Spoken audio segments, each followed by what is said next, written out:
Welcome, ladies and gentlemen, to Talk Junkies, where tonight is going to be a very interesting night, a very great night. We have an OG3 coming on to the show. I'm not going to say exactly who yet, but this individual has been on Talk Junkies multiple times. First and foremost, I want to give a shout-out to Pat and Caleb with the Missouri Liberty Alliance coming on last week and kind of discussing what it is that their initiative is and their goals are for Missouri. And I'm very proud to live in Missouri because it's just a great state. We're the freest gun state in America right now, which is really cool. We're the 5th freest state, according to Pat. It's just a beautiful place to live in. And I really greatly appreciate what Pat and the Missouri Liberty Alliance are doing for Missourians. That's really cool, man. Because a lot of people killing it. Yeah, they're just killing it. There's no other way to describe it. If you either A, live in Missouri, B, care about gun rights, or C, are not okay with how things are ran in the federal government, then last week's podcast is for you. If you fill any of those roles, it's a beautiful thing that's happening here. I'm so proud to be such a not even a drop in the bucket. Just being able here to see it is like, man, you can combat the federal government, which is, I think so many people get lost in that idea that you can't. Man, we are proving that you can. Yeah. In Missouri, we can be a standalone state and say no, we're not going to conform to your agenda. We're going to do our own thing. And we have SEPA with teeth because there are multiple states that have SEPA. Missouri has teeth. Again, like Pat said, ATF agents are leaving Missouri because they can't work with local law enforcement. They're retiring. They're quitting. Yeah, which is a beautiful thing. But anyways, and after having Pat on and just thinking about who would be the next guest on Talk Junkies, there's no better person to bring on than Dan. Dan, how you feel about the Constitution is very beautiful, man. The movement that you created on Facebook with however many thousands of followers that you had, and unfortunately, Facebook is suppressing that type of information. Thank you for what you've done, man, and what you feel about the Constitution and about each and every single person's rights that are born in this country. We appreciate you, man. Dan, how are you doing, brother? I'm doing great. Thanks for that introduction. You deserve it, my man. Well, it's nice to be appreciated because most of the time, we start talking about the Constitution, people's eyes just glaze over, and it's not something that most people want to get into a conversation about because they start talking about well, the government does this and the law says that, and it's like, no, what I'm telling you is the Constitution is the law. That's the foundation of everything, and the law governs the government. It doesn't govern us. It's our agreement about what the government can and can't do. And if we don't enforce that, then the government's just going to do whatever it is. It's like an unruly child. You leave a list of rules for your children and you go away and they don't obey those rules. You don't have to enforce it the first time or the second time, but it's all written down. So at any time you can set your foot down and say, okay, kids, I've had enough of this. Here's the deal. These are the rules. Y'all are following them. And if you're not, then, we're going to have a meeting of the minds. That's the simplest way to put it, man. Man, and that's so beautiful. And you've said that before. Before. That's the most simplest way to look at it. And that's exactly how our government has taken control over absolutely everything that's going on in our lives right now. Because the people haven't done anything about it. the kids are running the house. Yeah. Yeah. They don't teach that shit in schools, and it pisses me off. Anyway. But unfortunately, a lot of people are starting to wake up to what's going on with what the government's doing. And are we so far past the point of not listening to the Constitution to where we can turn back? Or are those laws still in place and we do have some sort of clarity? Well, the good thing is the Constitution is written down. I mean, it's not like some nebulous kind of thing where It's not hard to read either. It's like I'm a layman and I can understand it. It's real easy to read. And that's exactly what it was written that way specifically. They avoided using legalese and a lot of legal terms and everything like that to make it so that it would be something that people at that time, just the layman, would be able to understand, but that it would survive over time too. So they didn't use a whole lot of fancy words, whose meanings might change over time, right? The Second Amendment, the way that it's written, it specifically doesn't say anything about muskets or any kind of specific weapons or arms or anything like that, because they wanted to be sure that as things moved forward, we weren't going to be stuck with that. Well, and like when we had Pat and Caleb on last week, Caleb made a good point. Like a lot of the verbiage that happened back in that time was completely different on what we consider that verbiage today. Oh yeah, he specifically talked about, and he specifically talked about a regulated militia, and people believe that regulated means government regulation, but that's not what that means. Regulated back then, or to regulate meant to make efficient. So a well-efficient, well-oiled militia that is ready to do what it needs to do. Yeah. Regulated being enforced and made a part of. You know what I mean? Nothing to do with the government. Right. It has nothing to do with the government or an organization. But something that was an ongoing thing. It wasn't just like, okay, well, guys, we're gonna be in our militia, and here's our little militia. And we'll meet again in 6 months and talk about militia stuff. It wasn't like that. Regulated means that this is an ongoing situation where it's a daily thing. You're not necessarily walking around and marching, but but the militia is about your neighborhood, your neighbors, your family, and making sure that everybody's connected and knows what's going on, so that if there is something happening, there is a group there that can respond to it. You don't have to call somebody on the phone that's going to be 15 minutes away, that's getting a government paycheck, and it's like, oh geez, I got to go out here again. No, your neighbor is right there, and he goes, I know exactly what's happening. I got you covered, man. Man, that's what we've talked about before. If Jesse lived across the street and I lived next door to you, Paul, like all three of us lived here or whatever, and we're all, dude, I know that, or you should know, or any of us should know that if someone breaks into your house, we got your back and we'll be here way faster than the police. Yeah. Oh yeah. Mm-hmm. But you've recently had an altercation. I'm not talking about the last podcast that we did with this altercation, but before the podcast, you were kind of mentioning something. Can you shed light on that and kind of just let us know what's going on? Yeah. So I've been an advocate for the Constitution and constitutional rights for a long time, and so I've gotten into numerous confrontations with various government officials about stuff, and I regularly do things just to poke at them. So anyway, I've had a temporary tag on my car since 2015. It's my property. There's no reason for the government to know anything about it. But a temporary tag on your car is legal in all 50 states. Well, they recently changed the law to try to make some changes to that stuff. I left the temporary tag on my car, and so when you say law, sorry to interrupt you. When you say law, Supreme Court law, is that what you're talking about? No, in South Carolina. Okay, so it's state level. Okay, right. So, police pull you over, and they want to know all this stuff. So anyway, I got pulled over, and this police officer decided that he was going to make some kind of case out of this whole thing, and so he attacked me, busted out my window, and took me to jail. So we're going to be going to court in August, and we're going to have a jury trial on this thing, and we're going to take the constitutional route, because the thing is that this is why the Constitution is so important, because once you understand how it limits the government, it makes interactions with the government a whole lot different. Okay, anytime that a police officer pulls up behind you and tries to pull you over, you're being accused of a crime, and he's going to prosecute that crime on the side of the road. Right?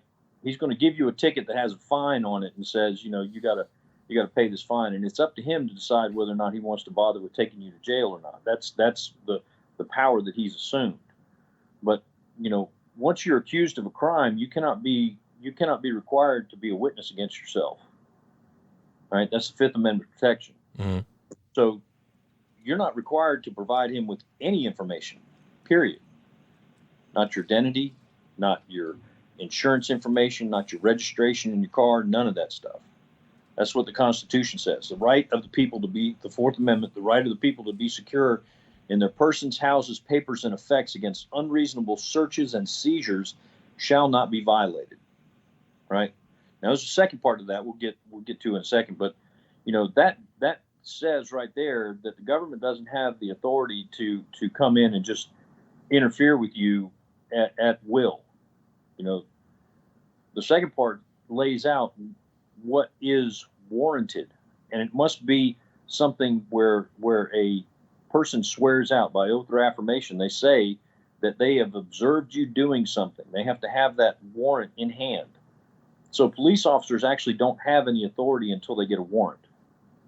You know, but we've allowed them to be this armed government vigilante group running around, you know, randomly enforcing as at their whim, and at their selective process, enforcing, you know, what they think should happen at any particular time.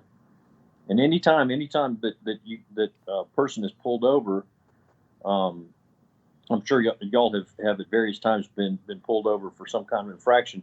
You know that you are under the control of that officer. You're at his mercy, right? Which is a scary. That's a scary thought. It really is. And you're also taught to believe that too, though. You're taught to conform and just do those types of things. Right. Just comply and it'll be okay. And it's like, no, that's not the American way. The American way is that police officer doesn't have any authority until he has a warrant in hand.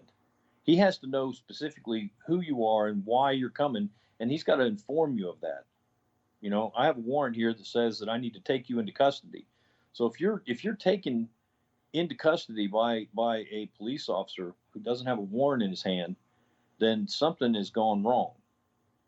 You know, he's overstepped his authority.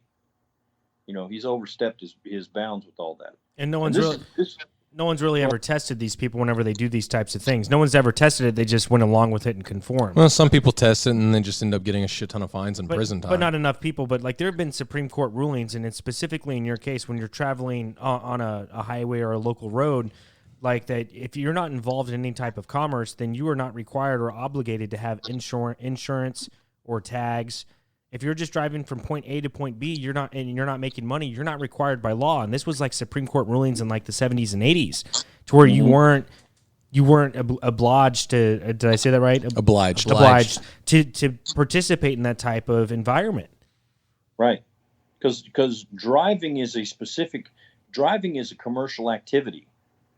Right, cowboys were cattle drovers, because they were taking a product from one place to market. They were engaged in commercial activity. So a driver is someone who's engaged in commercial activity. Yep. Right. So when we talk about a driver's license, if I'm not engaged in commercial activity, I'm not a driver. Nope. Right. And I'm operating my own property. So if I'm within my own property, you know, operating it doesn't matter if it's on a public highway or where it is. You know, that's not anything that the government has any say about. Right. The only time there would be any kind of opportunity for the government to say anything is if, in operating my vehicle, I cause harm to someone else. Exactly. Right. Yep. So, and I don't want to digress. I don't want to digress too much, but this is where it gets funny for me, because there's this dude. He has a YouTube channel called like Paul something, and he does the type of. He was in a similar scenario that you were in, where he got pulled over for not having tags on his car. And he had a legitimate conversation with an officer, and he told him exactly what was up. And he's like, "Hey, dude, like I'm not required by any stretch of the imagination to have anything that you're asking me of." Mm-hmm. But what's funny to me, and and I know they've changed the Supreme Court rulings to where I'm sure it's in favor of people having to have driver's licenses, insurance, and shit like that. So they changed the Supreme Court ruling. But people will refer, and I know I'm digressing a little bit, and sorry, Dan, you can go right back into it, but I want to make this point, is that when they're trying to force back the specific VXX right now, they're trying to force it on everyone. And people are like, well, can they legally do that? Can they legally force someone to take a jab into their arm? And people are like, well, yeah, of course they can, because there was a Supreme Court ruling in 1905, Jacobson versus Massachusetts. So what's funny to me is that they can go back to the early 1900s and pick out this Supreme Court ruling, but they won't take a Supreme Court ruling when it comes to car insurance. It's called cherry picking, man. Exactly. Well, they're cherry picking what works for them at the time. Exactly. And they're the overarching authority. And it's not even that. It's just normal. And that's how people view it, actually. It's normal. They're not, but... There's also the fact that when did we ever give the Supreme Court the right to interpret the Constitution? It's very true. And that's what... it. Yeah. That's it right there. Like They there's don't nothing have there's the nothing authority. in the Constitution that says that an overarching government can now interpret said Constitution. No, that was the Right. whole point of That's like the whole point children of the interpreting Constitution. the rules. You know, that's like it's like the kids coming in and saying, well, you know, we've been eating Oreos 3 at a time for months. It's like, well, yeah, but I told you could have one after you ate dinner. One. Oh, well, You yeah, know, I did. I don't care I how long no, you the got way away I with it, interpret now is that I had one, and then I had another one, and then another one, and then you don't get to interpret the rules. I made the rules. I get to interpret the rules. Right. If you have a question about the rules, I'm the one you come to find out what the rules mean. You don't get to make up some kind of interpretation. And when I say I mean, you know, all of us, the American people, we the people. The government doesn't get to sit there and have a conference with itself and say, "Hey, you know what? We've decided that it's better for us if we get to eat these Oreos one right after the other." It's like, no, I made the rule, and the rule says you get one. Especially the You fact have that more than one, then you have broken the rules. even if us as a people determine the Supreme Court to actually be a legitimate way to interpret the Constitution, there's still the fact that Supreme Court justices have no expiration or whatever. You know what I mean? Like they're just there. Like when a justice is appointed to the Supreme Court, They're there till they die. they're just there till they die. Like there's no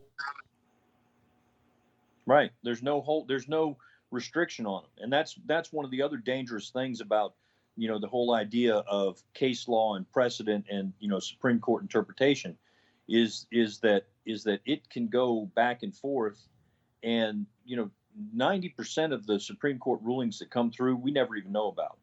But the government knows about them. You know, the people in the government who are interested in those things know about it, and they'll whip that out in front of you and say, you know, well, the Supreme Court says this. It's like, I don't care what the Supreme Court says. They don't have any authority over me. I haven't brought a case before them. The only time that they got to have the ability to say anything specifically to me is when I have brought a case, or I've been involved in a case that is before them and they have made a ruling on that case. Until that time, the Supreme Court means nothing to me. It means nothing to any of you. They don't get a say about anything that we do. Now, I don't mind. I'm not opposed to using their own tools against them, because, you know, some of the rulings that they have made, you know, these judges who sit on these court benches and stuff love to talk about, you know, case law and precedent, but even they don't know anything about it. You know, they don't know what the law is and what the case law says. But, you know, the case law is there for us to use. You know, not there for us to use. The case law is there, and if we choose to, we can use that to our advantage to throw them off the track, because they will. If you've ever gone to court, if you ever end up having to go and do a traffic ticket or anything like that, it's a pain in the butt. But make sure you do a jury trial, right?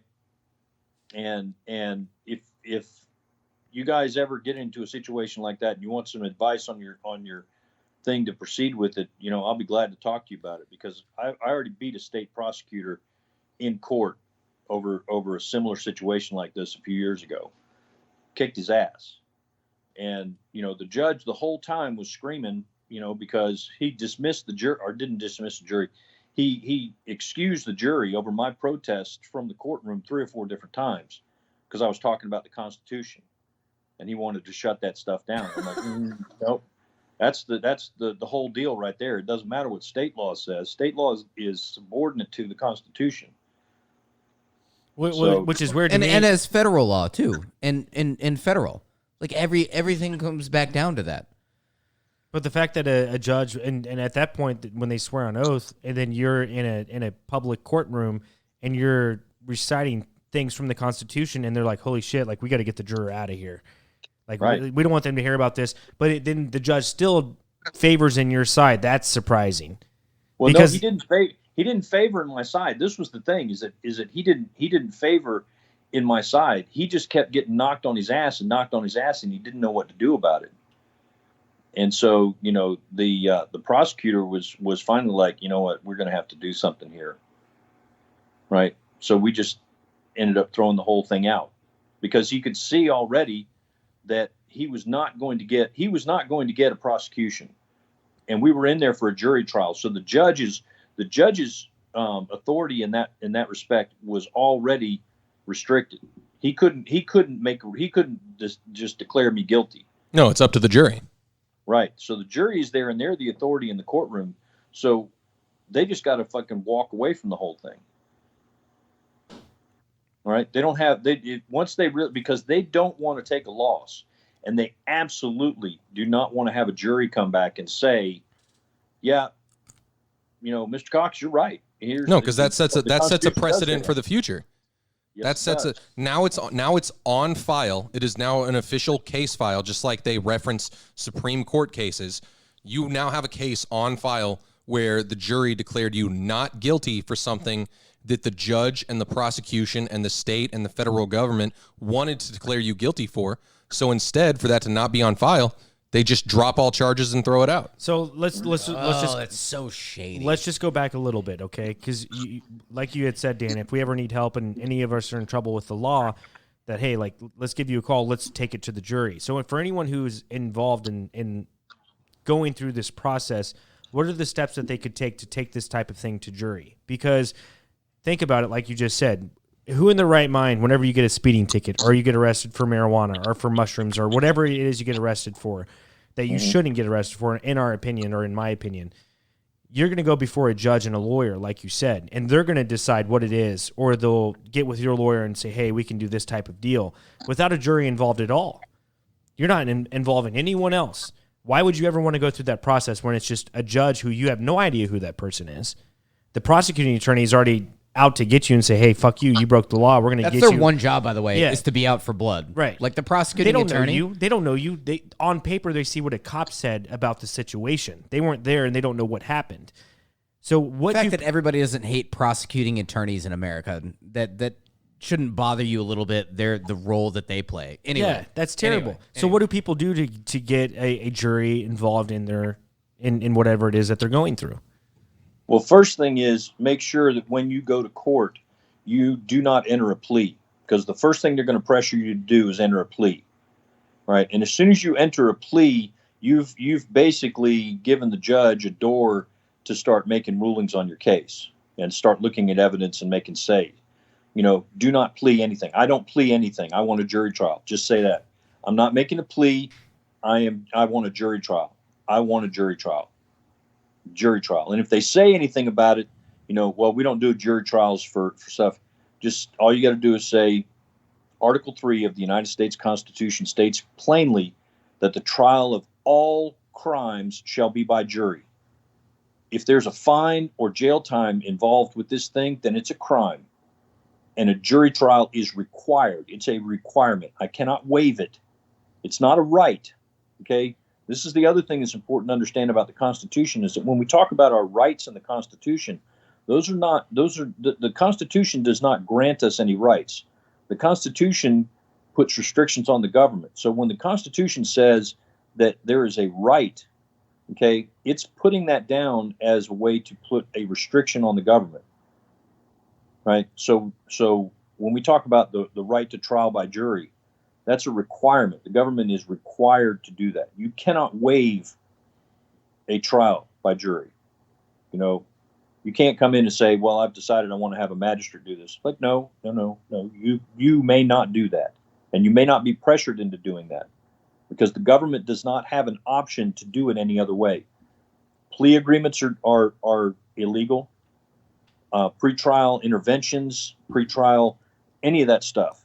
A magistrate's trial, all of those things are illegal when you're dealing with criminal matters. And a criminal matter is any time that a fine or jail time, even if it's 30 days, even if the fine is $100, it is a crime. That is a crime that you're being tried for. Does that make sense? 100% it makes sense. Yeah, absolutely. And not enough people know that. Because if more people knew that, then if you're driving around without your seatbelt on, then you're a criminal. Right, because that could be a criminally charged offense. Because you're getting fined, yeah. Because you're getting fined. And if you get pulled over by the police officer, he's doing that he's coming up and he's saying, I'm accusing you of this crime, right? and because you've been accused of a crime, he's going to prosecute on the side of the road. You're not obligated to provide him with any information at all. You cannot be obligated to be a witness against yourself. You cannot be compelled to be a witness against yourself. But they do that shit all the time. They Oh, yeah. compel Right, they people do. to do that. But there aren't any statutes that are hitting local police enforcement on like, man, you clearly baited somebody due to lack of law knowledgement or knowledge to back themselves up. And then Oh, they do it they're all praised, the time. and then, Right. and then they're like That is praised their for it. standard operating procedure. Their standard operating procedure for police, and I have never been a supporter of the police. Police and law enforcement is one of the most un-American things that we've got, because those guys are not loyal to the Constitution.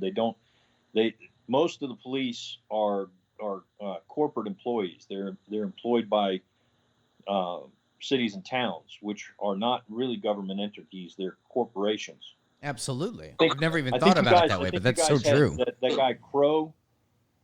I think either the guy Crow that came on with y'all, or I listened to one of his podcasts with the guy that he had that was talking about that. Yeah, about case law and shit like that. Yeah, he's had some very interesting people on about that type of stuff. Mm-hmm. But when you really understand who it is you're dealing with, then it becomes a whole lot more clear. You're not even dealing. The guy's got a gun and a badge, and he tries to look all official, but he's not a government employee. He's paid by what pretends to be a government entity, but it's actually a corporation, right? That has been sort of pseudo empowered under the state. The state has given them some authority, but the state the state's giving out authority that it doesn't have. I've always wondered, and I'm not trying to digress too much here, but I've always, just a hypothetical, I've always wondered if, like, on my way home from work, which my work and my home are real close. It's like a 5-minute drive, 6-7 minute drive, something like that. I've always wondered what would happen just if, like, I'm driving the speed limit and everything, and let's say my tags are expired or something like that, and a police officer is behind me and they turn on their lights. I've always wondered what would happen if I continued to drive, not run, not flee, not accelerate or anything like that, continue to obey traffic laws and drive the speed limit, stop at the stoplight whenever it comes on, and then, keep going as soon as it turns green, have him follow me with his lights on, and go all the way to my house and get out of my vehicle and go inside and close the door.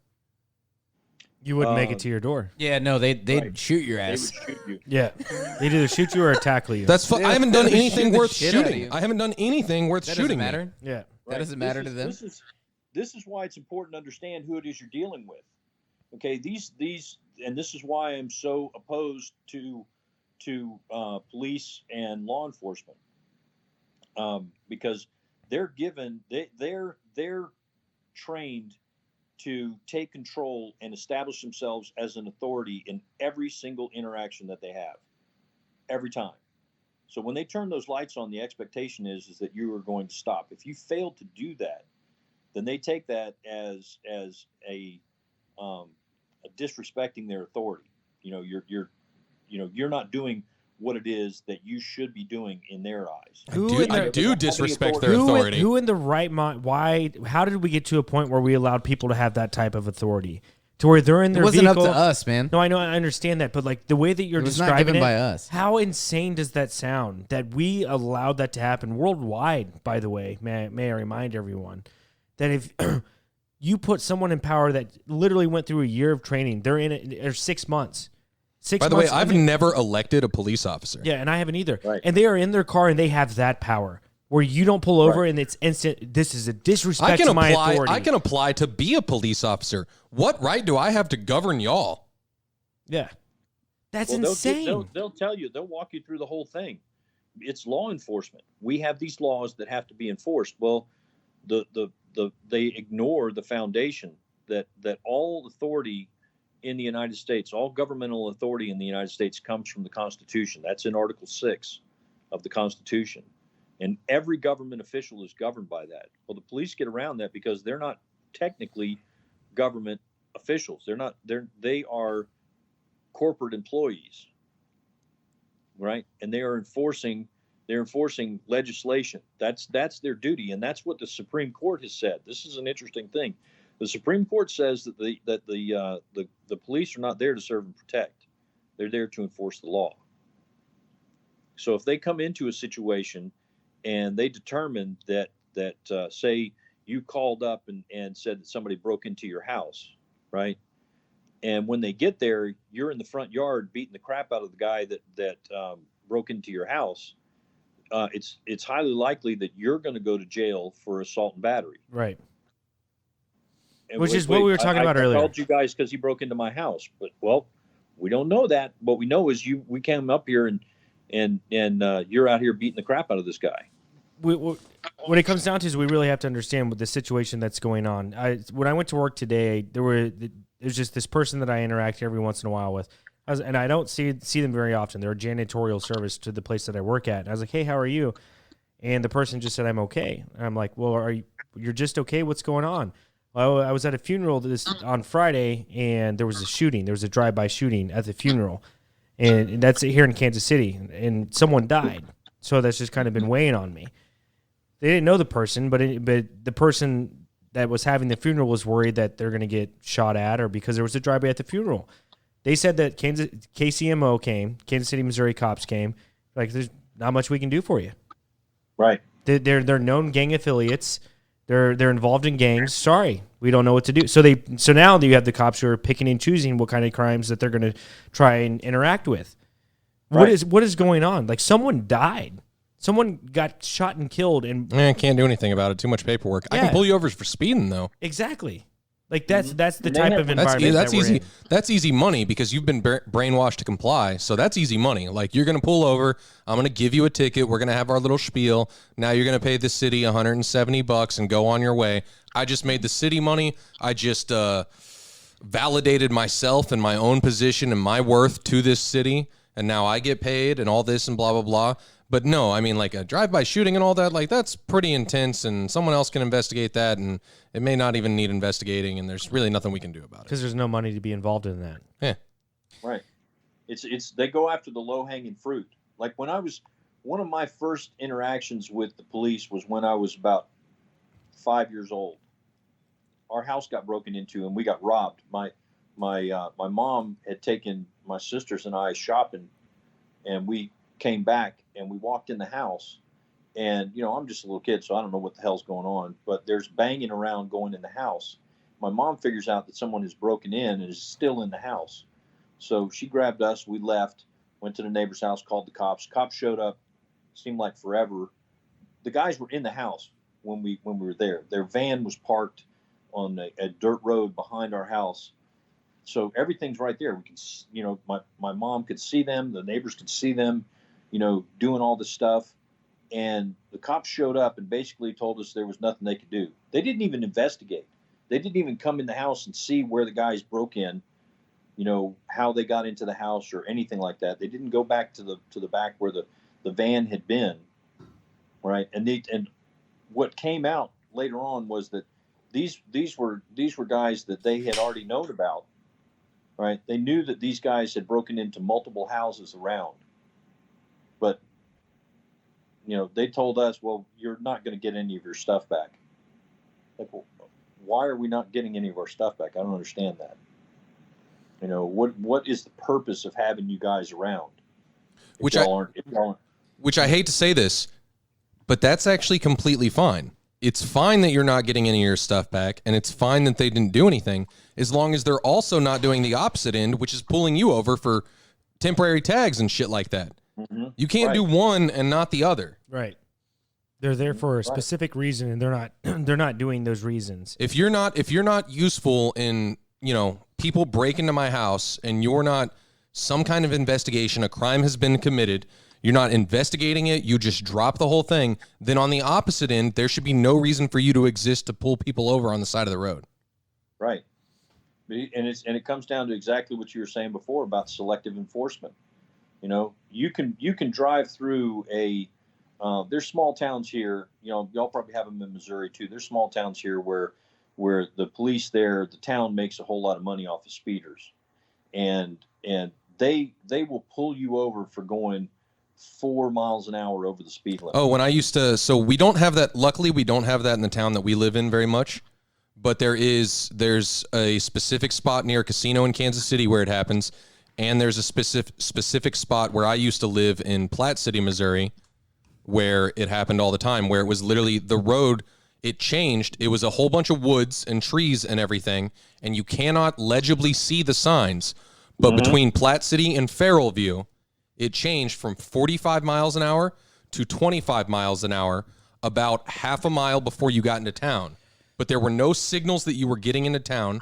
If you had never been on that road before, you would have never known. It says 45, 45, 45, you're going, and then all of a sudden, a whole bunch of trees, overgrown bushes. It looks like a tunnel, basically, because of the foliage. It changes to 25, and there's a cop right after that sign.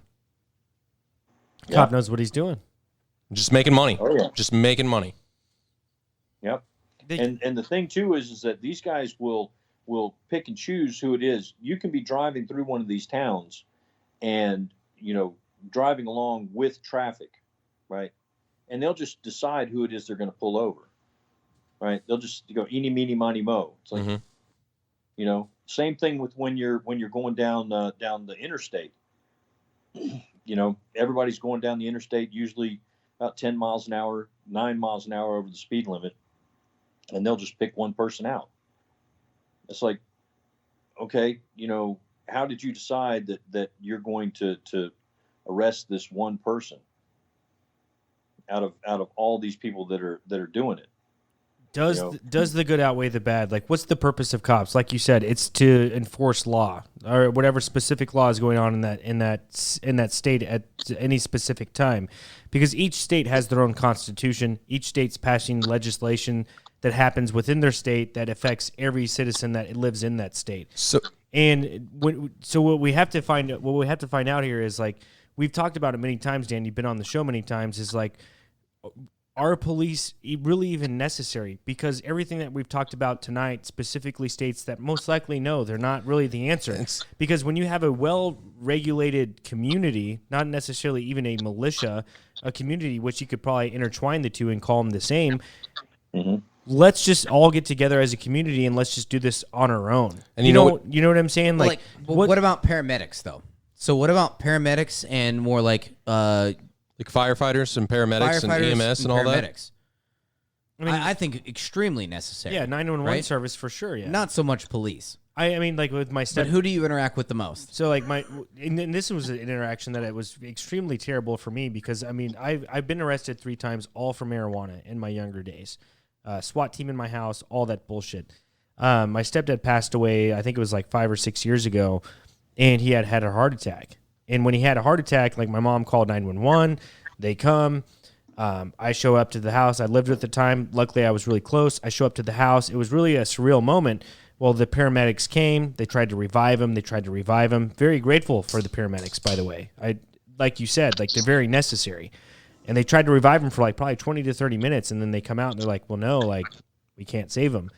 But then, like, detectives show up and, like, a cop shows up. The cop's very understanding of the situation, but then a detective shows up, and I see him talking to another detective in my house, not even 5 feet away from where my stepdad died, joking and having a conversation with each other, laughing.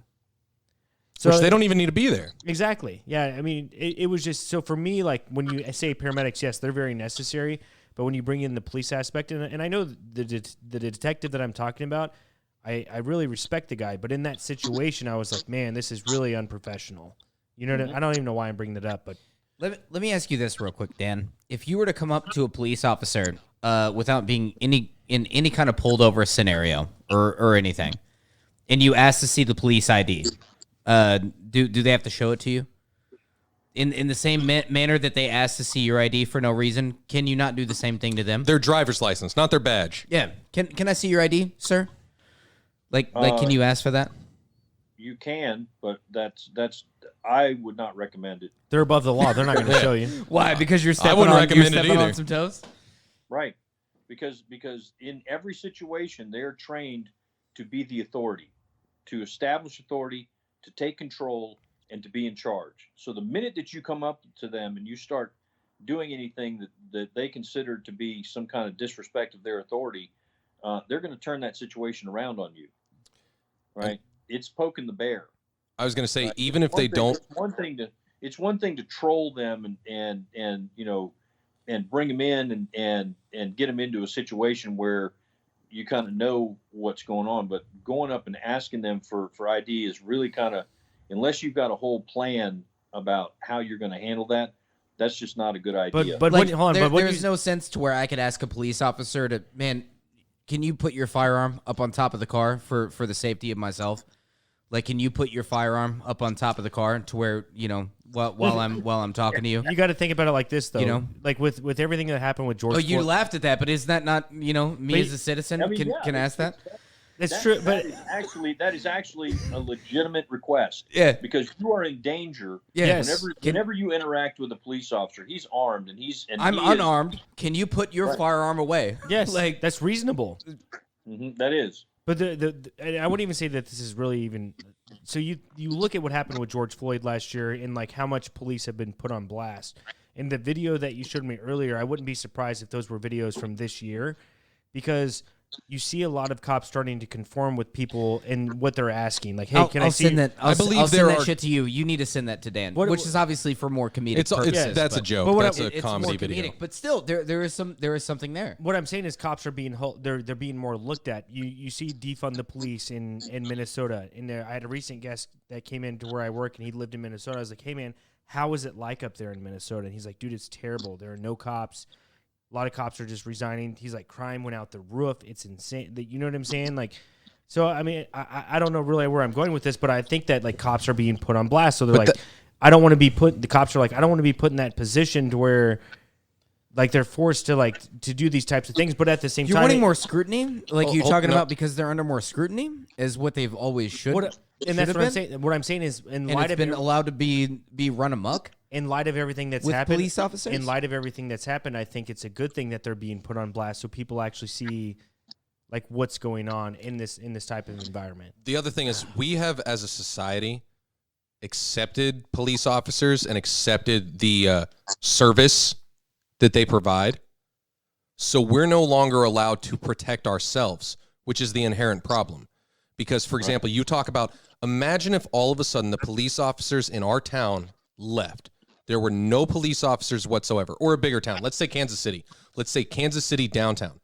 There would be more crime. All these things would happen. The problem is, in the world we live in, you're not allowed to defend yourself without being under scrutiny. If someone comes into my house right now, if someone comes into this house and they pull a gun out and then I shoot them, clearly they pulled a gun out first. They were acting in a offensive or whatever, you know what I mean? Like, they're threatening my life or threatening my friend's life, and I shoot them in self-defense. I now go to trial. Like, I am officially charged with the crime of murder until proven that it's self-defense. And there's a whole process there.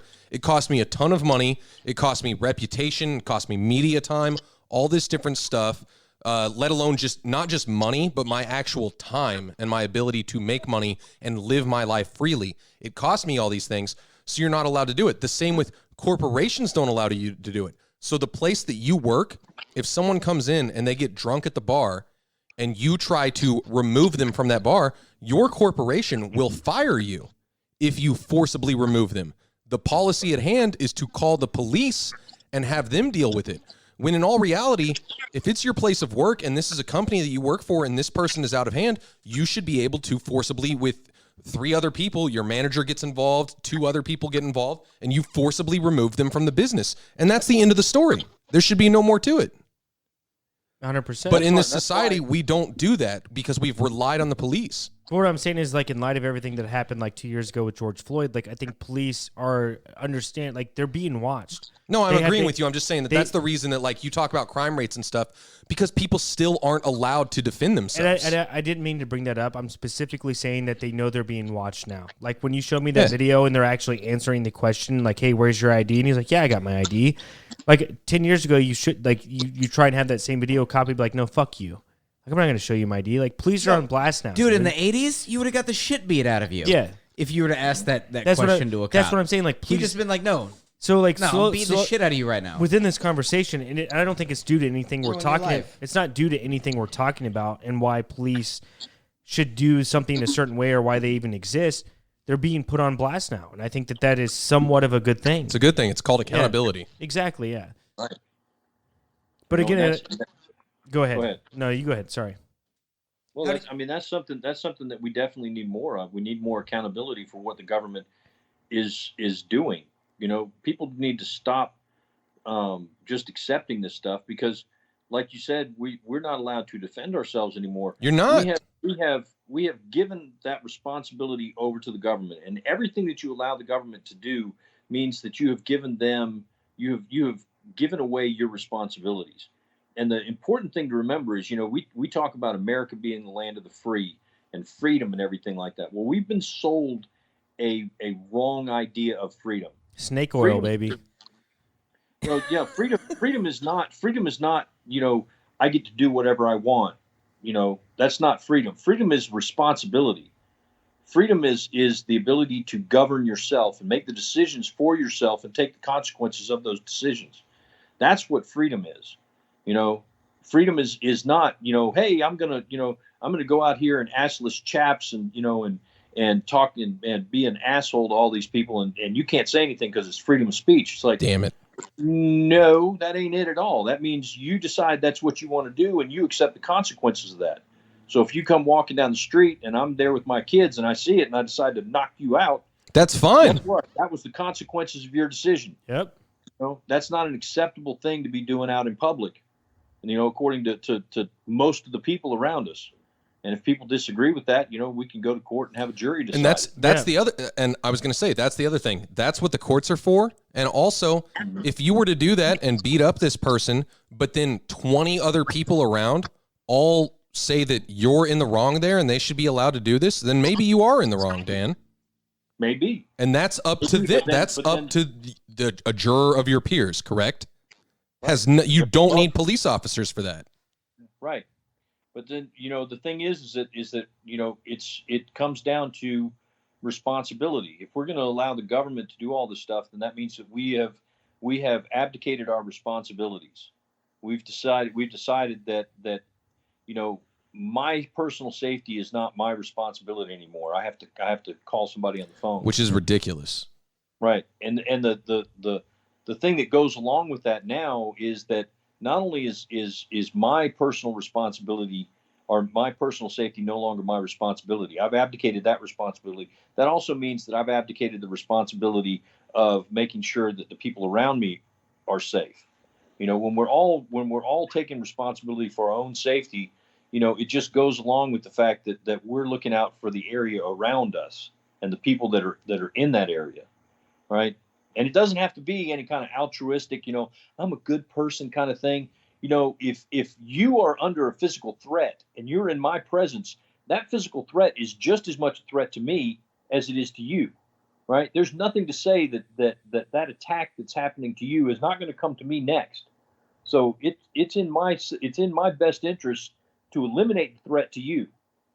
No matter how I feel about you or no matter what's going on with it, just end it, just stop it, because that could come to me, and we can look at it as a different way of being, it's all good for society. Well, yeah, it is good for society, but let's just take it and just say, just forget about all that stuff. Let's just break it down to be real selfish. I'm going to take responsibility for my safety. And in doing that, that means I'm taking responsibility for the area around me and the people in that area. And if everybody does that, that's when you get into the society aspect of it, where it all works better. Right. Once again, I talk about the bar thing and the fact that our companies have told us that, like, you'll be fired because we don't want to hurt people's feelings if you kick someone out of the bar or whatever. Like, you're not allowed to, you can't physically touch them. You can't physically remove them from whatever. He just hit a woman. Like, he just hit a man. It doesn't matter. He just hit someone. He got drunk and he hit someone. I should be able to physically remove them from my place of work. 100%.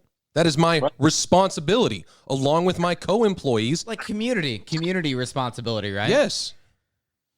Mm-hmm. And you shouldn't have fear of losing your job. Yeah, or worse, government intervention. I think that's one of the bad things about corporations. This is why corporations don't survive in a capitalist economy or capitalist society, because in a capitalist society we have individual ownership. You know, if you're working in a bar, right? I mean, it used to be just regular. I remember going into bars when I was a kid. It used to just be regular that behind the bar there was baseball bats and guns. And if things got unruly to a certain point, you know, the bartender, you could expect that there was going to be some retribution. They got bouncers and everything there. You know, you're going to get beat up and thrown out. And you know, if you want to go and complain to somebody about it, tough luck. It's just, you know, there's places where the bouncers can't do anything. The bouncers are there as a fear tactic. They're just there to look big. So they're still not allowed to physically touch the people. You got to go back to the fundamentals of all of this. And like, Dan, you've been on the podcast many times, and you say this is the freest country, man. To this date, it's still the freest country. But like within having this conversation, that's not the case, man.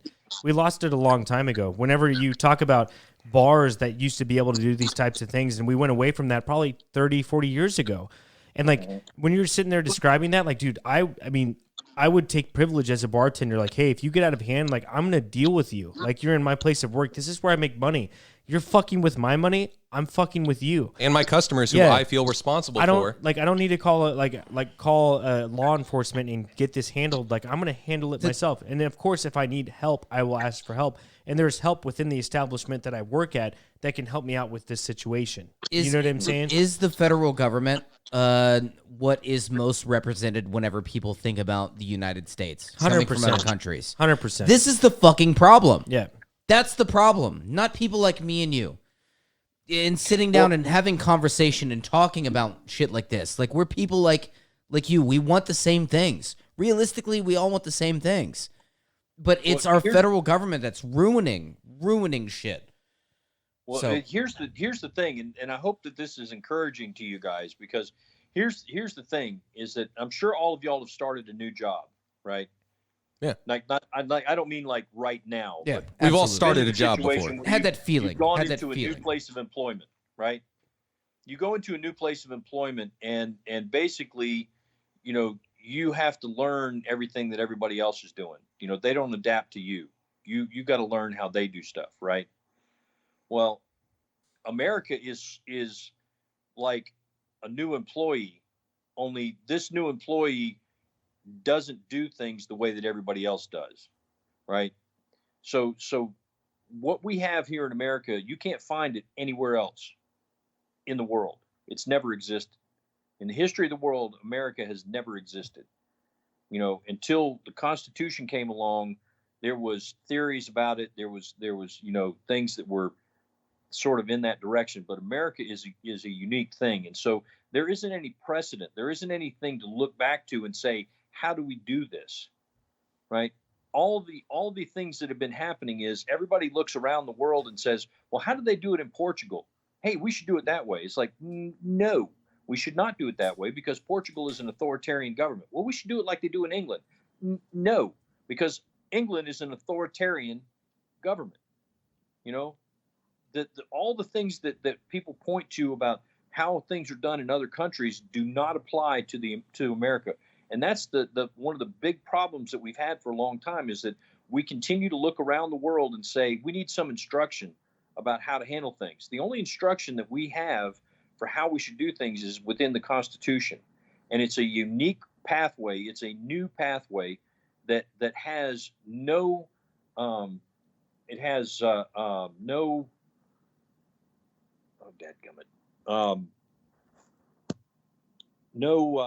predicate to it. There's no precedent. There's nothing to look at and say, hey, we should follow this example. Does that make sense? Mm-hmm. Absolutely. It does. And you have I hope that's encouraging, because it's like, you know, we've had all this regression from where we should have been, but the regression is not because of the fault of our own system or the fault of our Constitution. The regression is the fact that nobody knows how to do things. So we keep looking in the wrong place for the instructions. Everyone's looking for answers. And we've been looking for answers on this podcast for a very long time. And I don't know if Jesse and Johnny agree with me on this, but like whenever I talked to Pat last week, it was like a breath of fresh air. It truly was. And I know on the opening of the podcast we kind of talked about it, about what Pat's doing. Nope. Keep going. We might have lost Dan for a moment, but keep going. But, No. but like I'm that was legitimately. It's like, what do we do? Like, what do we do against this type of situation? What do we do about this government that's overarching?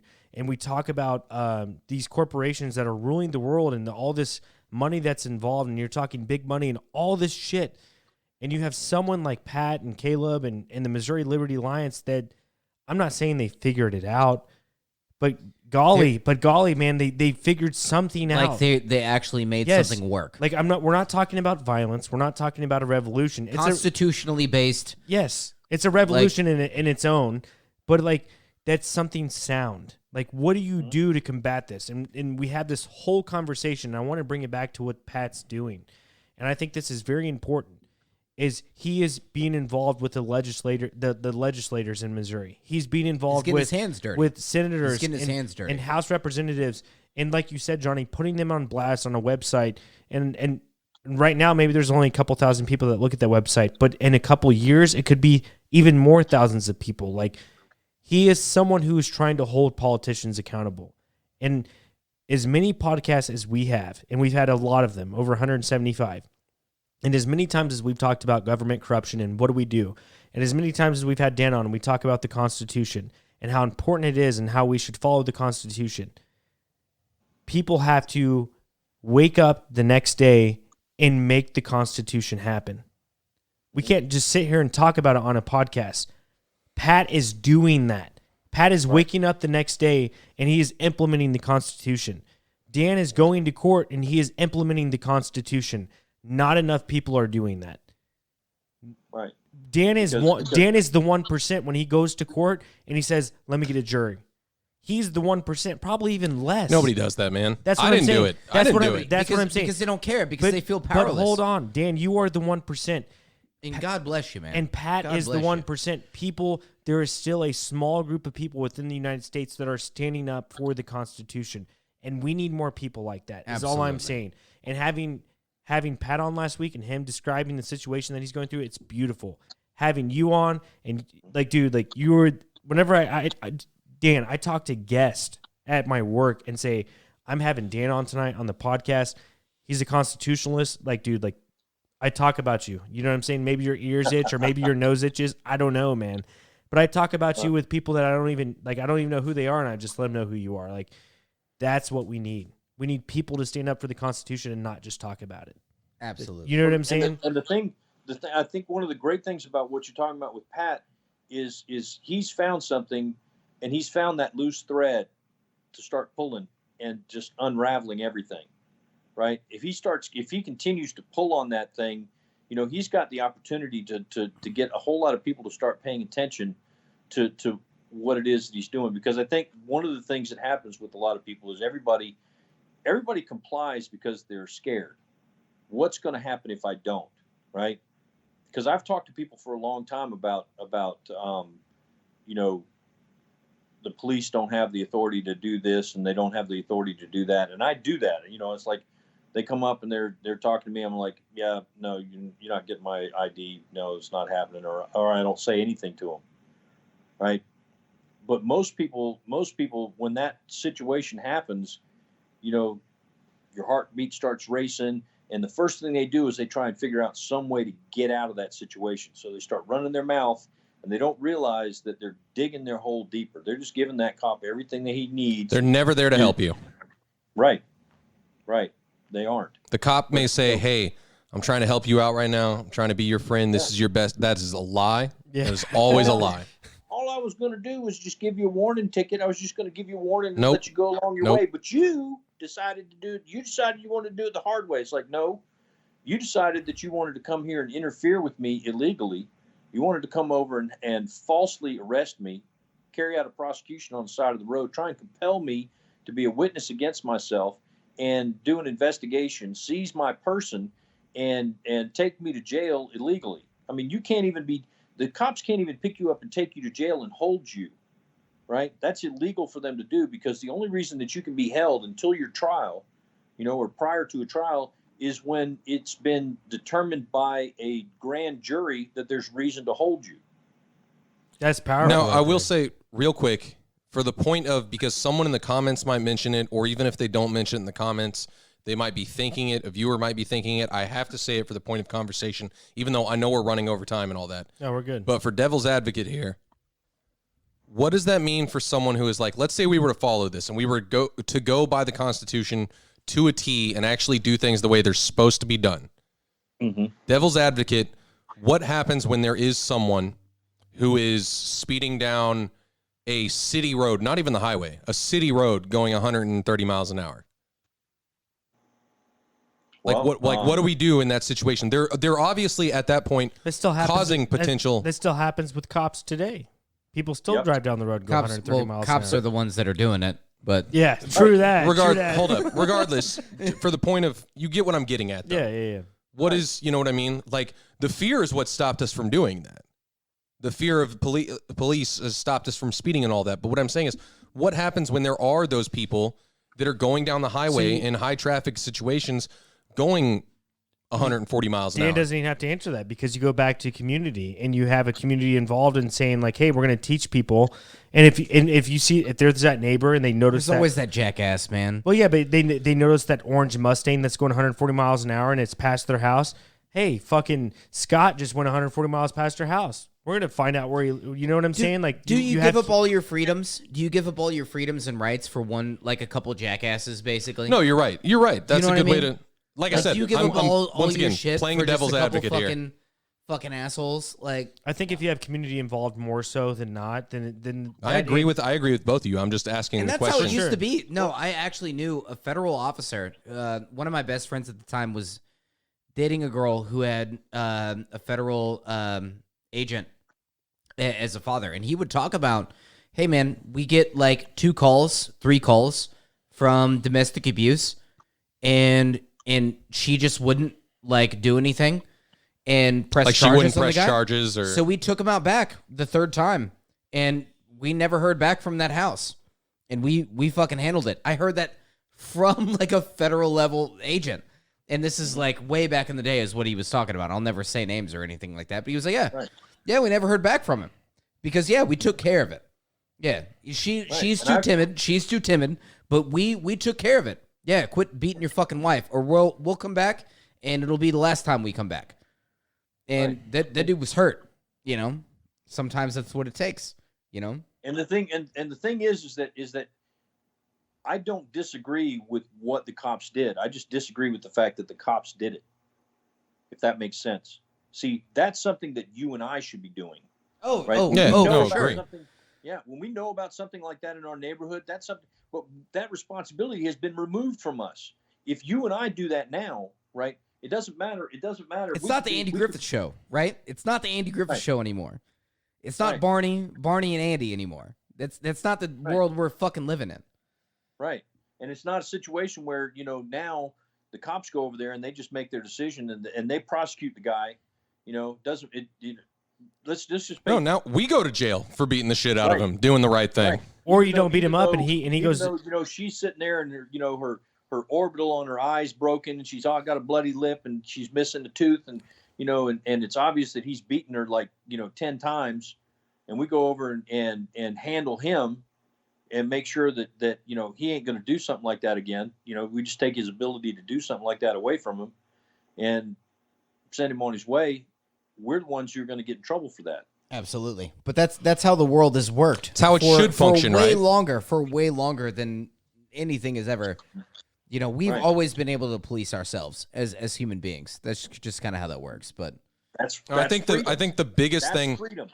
The biggest thing that I've taken from this whole conversation tonight, if there's something I could leave other people with, and the biggest thing I've taken out of it, is when you compared freedom to responsibility and talked about the fact that so good. Because we all want it. Not just men, by the way. Women too. Like every individual wants to have something they're responsible for and wants to be responsible. That is part of freedom. And when you take that away, it's like, what are you doing? What am I doing with my life? Right. Like you need that level of responsibility, and we're not allowed. We have given up our responsibility to the government. That's the biggest thing I've taken away from this tonight, is the fact that we've given away our ability to be responsible for stuff. Who are some of the most uneducated people I've ever met in my fucking life. But And the thing is that with responsibility comes purpose. And you look around and there's so many people today that have no purpose, right? And not that they're useless, but they just are going around aimlessly. They're spending their time paying bills, trying to save up enough money to go on a vacation. We're lost. We're a generation of the lost. Right. And so it's all this leisure stuff. It's like, my excitement is going to be that I've saved up enough money to go on a cruise. It's like, why don't you just flush the money down the toilet?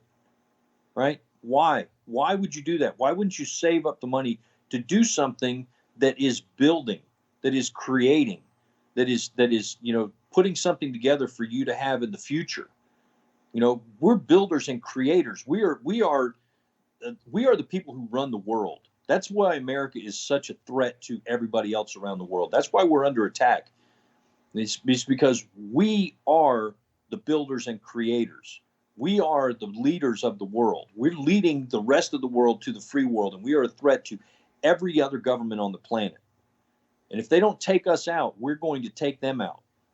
They're not by going and invading them, but just by sitting here doing our thing, because they can't compete with us economically, right? They cannot compete with us.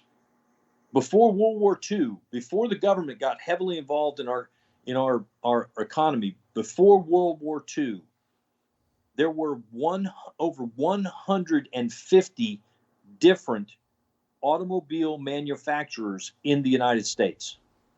And those were viable companies that were able to make a profit and stay in business until the government got involved in the economy. 150 of them.